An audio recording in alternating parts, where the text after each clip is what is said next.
Hi, this is Sarah Mikesell with the Dairy Site, and today we're here with Lucas Fuess. He is the Senior Dairy Analyst with RaboResearch. Thanks for being with us today, Lucas. Thanks for having me. Very good. And today we're here at World Dairy Expo in Madison, Wisconsin in the United States. And we're going to talk a little bit about the Southeast Asia dairy markets. And you guys your RaboResearch has put out a report recently. So I'm going to have you talk a little bit about some of the highlights from your report. Yeah, absolutely. We kind of tried to take a really deep dive into the Southeast Asian dairy market, which has been a pretty key driver of a lot of the global dairy demand increases that we both have seen in the past and expect to see in the coming years and decades and into the future.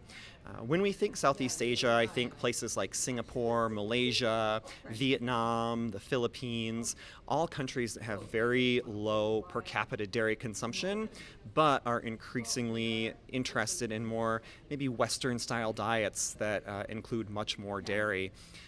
So this report kind of looked at a lot of those demand factors, but then also from an economic perspective, there's been a lot of economic and kind of GDP growth in these nations that we also think will kind of continue to grow.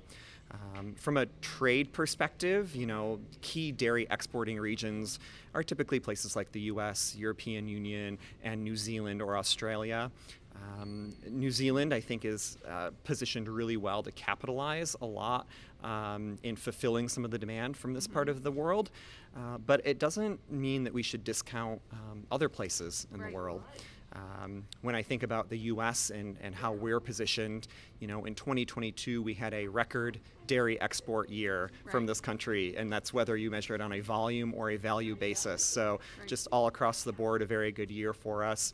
This year we're struggling a little bit more, but that is because of some reduced demand from Southeast Asia. And that to me just tells me how big this region has become in terms of a player on these global dairy trade flows. We send a lot of cheese to the region. We send a lot of non-fat dry milk or skim milk powder to the region. So it kind of speaks to how much they've grown and how when they pull back, we can immediately feel the impacts here in the U.S. Right. So really kind of upending the market a little bit, changing the dynamic, it sounds like. Exactly. Yeah.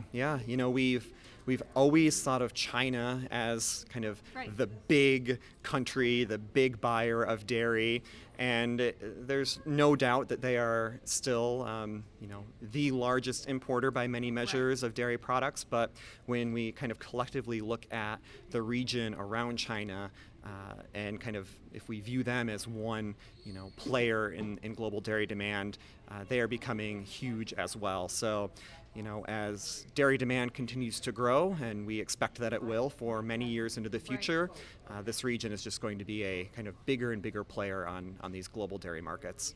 Very good. Well, thanks so much for all the information today, Lucas. Thank you. Thanks. This is Sarah Mikesell with the Dairy Site.